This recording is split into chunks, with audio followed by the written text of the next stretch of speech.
Then we're going to find our leaf spring right in there, y'all. My leaf spring is properly mounted and secured. It's not cracked, bent, or broken, and I see no illegal welds. And who remembers what I should see no sign of? Scissoring. Scissoring and what? Shifting. There you go. That's what I'm talking about. No signs of any scissoring or shifting. Shit sizzling. There we go. So on the inside of that there leaf spring, we got our brake chamber. Mine's properly mounted and secured. It's not cracked, bent, or broken, and I see no illegal welds, and I also see no signs of any loose or missing clamps, okay? Coming out at the top of the brake chamber is my brake hose. My brake hose is properly mounted and secured. There's no abrasions, bulges, or cuts, and I see in here no leaks. Now, on the back of every brake chamber, and I mean every single one of them, is your slack adjusters and your push rods, okay? You can't see the push rod from this angle very well. Well, you can't see it at all. Anyway, my slack adjusters and push rods are properly mounted and secured. They are not cracked, bent, or broken. I see no illegal welds, and they should have no more than 1 inch of play when I pull on them with the brakes released, okay? Now, also right back here, we've got our control arm mount and our control arm right there. My control arm mount and my control arm are properly mounted and secured. They're not cracked, bent, or broken, and I see no illegal welds. Now, from our control arm, we're going to go straight back here to our U-bolts and our U-bolt nuts. My U-bolts and my U-bolt nuts are properly mounted and secured. They're not cracked, bent, or broken, and I see no illegal welds. My U-bolts and my U-bolt nuts hold my leaf spring my leaf spring onto the axle, okay? My axle is properly mounted and secured. It is not cracked, bent, or broken, and I see no illegal welds.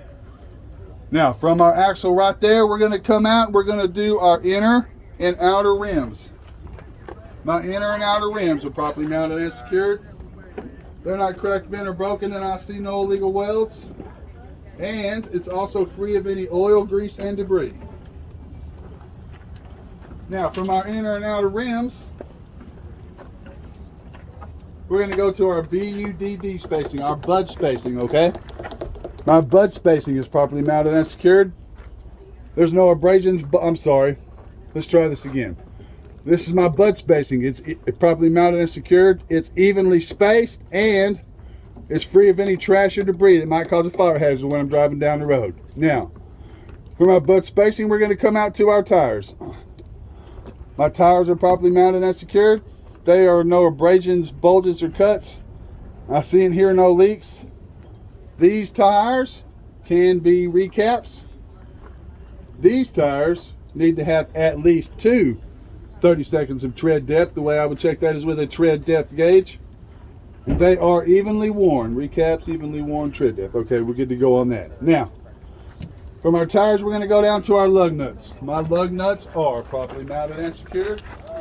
They're not cracked, bent, or broken, and I see no illegal welds. I also see no signs of looseness, which would be rust trails or shiny threads, all right? So, after that, we're going to come down here to our hubcap and our hubcap seal, which is on the inside of here. My hubcap and my hubcap seal are properly mounted and secured. They're not cracked, bent, or broken. The hub seal itself is not cut, torn, or frayed. It's filled to the proper level, and I see no leaks. Then we're going to identify the valve stem. The valve stem is properly mounted and secured. It's not cracked, bent, or broken, and I see no illegal welds. And this is where I will check the tire pressure with a tire pressure gauge to make sure we have at least 100 PSI. Tires, okay. Now, when you get through with these tires, what you're going to do, you're going to point at these tires. You're going to say, I will check these tires. Same way I check these tires, all right? Now, after that, we're coming right on the inside right here. We're going to do our upper and lower shock mounts, just like on the front, y'all. Our upper and lower shock mounts are properly mounted and secured. They're not cracked, bent, or broken, and I see no illegal welds. After our shock mounts, in between the shock mounts, we've got our shocks. My shocks are properly mounted and secured. They're not cracked, bent, or broken, and I see no illegal welds. I also see no leaks. So after our shock, we're going to come right back here to our airbag mounts. My upper and lower airbag mounts are properly mounted and secured. They're not cracked, bent, or broken, and I see no illegal welds. Then we're going to go right here to our airbag. My airbag is properly mounted and secured. There's no abrasions, bulges, or cuts, and I see in here no leaks. Now, from there, we're going to go straight back to the back of the tractor right here, y'all. First thing we're going to look at right here is our mud flap hanger. My mud flap hanger is properly mounted and secured. It's not cracked, bent, or broken. Uh-oh. My mud flap is properly mounted and secured. I'm sorry, my mud flap hanger will start over there. It's properly mounted and secured. It's not cracked, bent, or broken, and I see no illegal welds. This is my mud flap.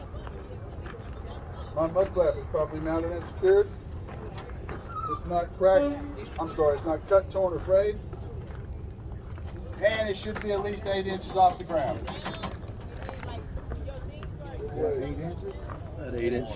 Well, you know, a little bit off. At least, you know what I'm saying? Give or take a little bit. All right, so from there, we're going to do our DOT tape, okay? The DOT tape goes here, it goes in the frame over there, and it goes all the way over on the other mud flap, okay? So my DOT tape is properly mounted and secured.